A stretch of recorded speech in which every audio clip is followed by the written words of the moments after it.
ओडिशा में दो दोस्त कैसे बने सियासी दुश्मन? पटनायक और मोदी की दूरी जरूरी है या फिर सियासी मजबूरी है? कांग्रेस के लिए कहां हो सकता है फायदा? सियासी उठापटक है या चुनावी चाल? नेताओं के बोल और इरादों में क्या है अंतर? राजनीतिक दंगल में कौन किस पर है भारी?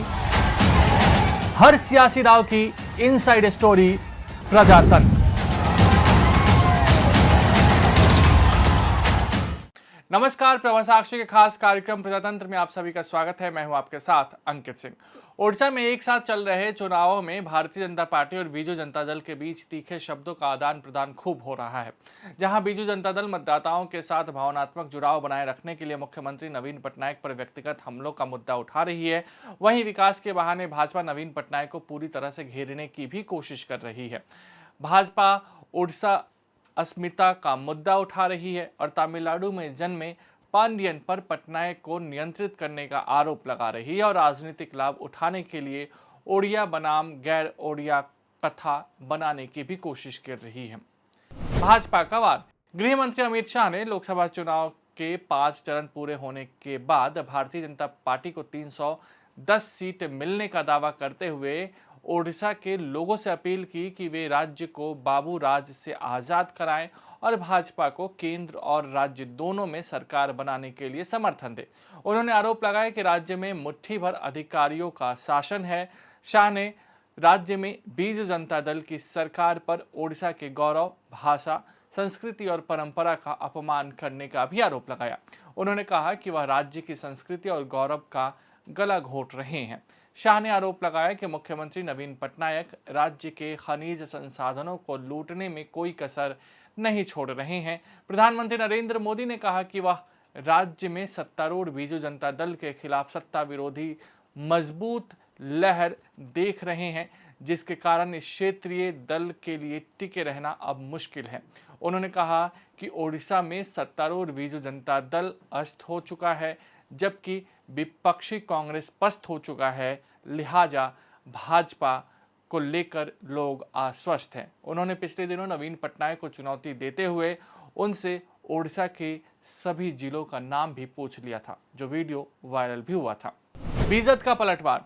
ओडिशा के मुख्यमंत्री और बीजू जनता दल के अध्यक्ष नवीन पटनायक ने कहा कि राज्य में भाजपा की सरकार बनाने का प्रधानमंत्री नरेंद्र मोदी का दावा दिन में सपने देखने जैसा है।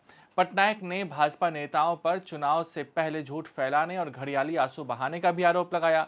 पटनायक ने भाजपा नेताओं पर वार करते हुए कहा कि राजनीतिक पर्यटकों का ओडिशा की जनता पर कोई प्रभाव नहीं पड़ता है।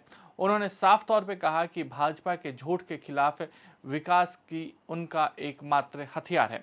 बीजेद के नेता और मुख्यमंत्री नवीन पटनायक के करीबी सहायक वीके पांडियन ने आरोप लगाया कि भाजपा जीत के लिए नहीं बल्कि चुनाव के बाद बीजेद को तोड़ने के इरादे से अपनी सीटों की संख्या बढ़ाने की कोशिश कर रही है। उन्होंने भाजपा को ओडिशा के लिए मुख्यमंत्री पद का उम्मीदवार घोषित करने की भी चुनौती देते हुए दावा किया कि अगर भाजपा राज्य में अपने मौजूदा नेताओं में से किसी को भी नामित करती है तो उसे 10% से भी कम वोट मिलेंगे। कांग्रेस का पक्ष।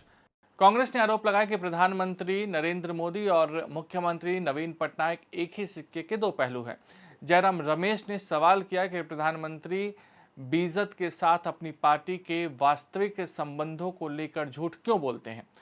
रमेश ने आरोप लगाया कि भाजपा की केंद्र सरकार और उनकी बी टीम राज्य सरकार ने मिलकर इन दोनों नदियों को पूरी तरीके से जहरीला बना दिया, जो ओडिशा के लिए काफी महत्वपूर्ण मायने रखती है।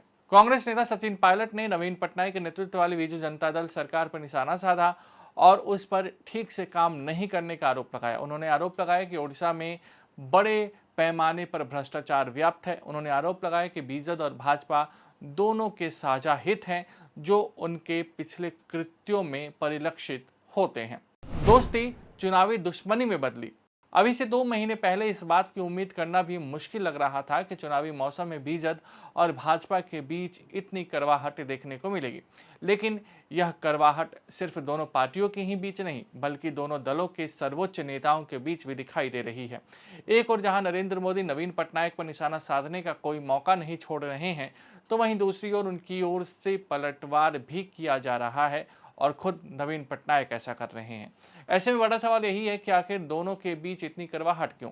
कई मौकों पर केंद्र की मोदी सरकार को नवीन पटनायक की पार्टी ने समर्थन दिया है। पीएम मोदी खुद नवीन पटनायक को अपना मित्र बता चुके हैं। वहीं नवीन पटनायक ने भी मोदी सरकार को 10 में से 8 नंबर दिया था। दोनों दलों के बीच गठबंधन को लेकर भी बातचीत हुई थी, लेकिन बात नहीं बन पाई।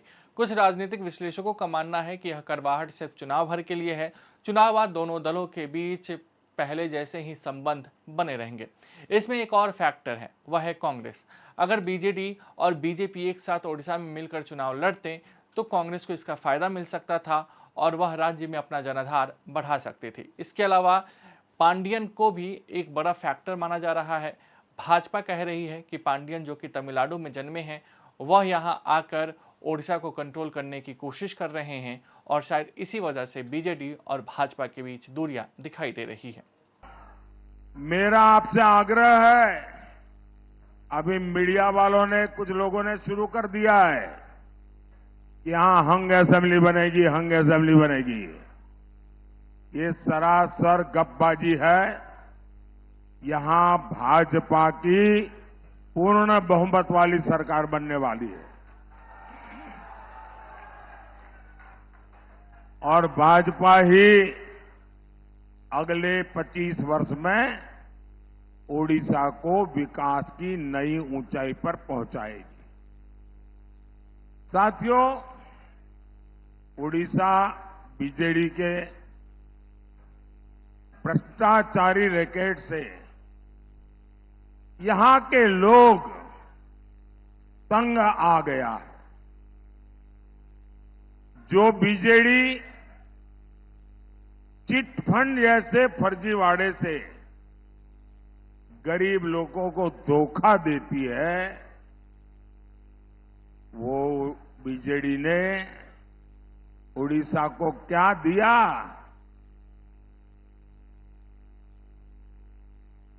अगर बीजेडी ने उड़ीसा को दिया है तो लैंड माफिया दिया है, सैंड माफिया दिया है, कोल माफिया दिया है, माइनिंग माफिया दिया है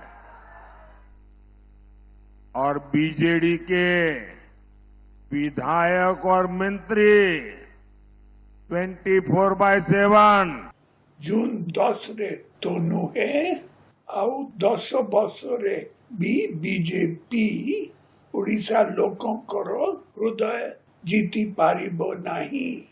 महाप्रभु को आशीर्वाद एवं ओडिशा वासी को भल पारिबा जोगु बिजु जनता दल 6 टाइम ओडिशा रे सरकार गढ़िबो। वंदे उत्कल जननी। अगर आप भी लेना चाहते हैं देश दुनिया की तमाम जानकारी तो आज ही सब्सक्राइब करें हमारे चैनल को। साथ ही नीचे दिए बेल आइकन को जरूर दबाएं ताकि हर अपडेट आप तक पहुंच सके।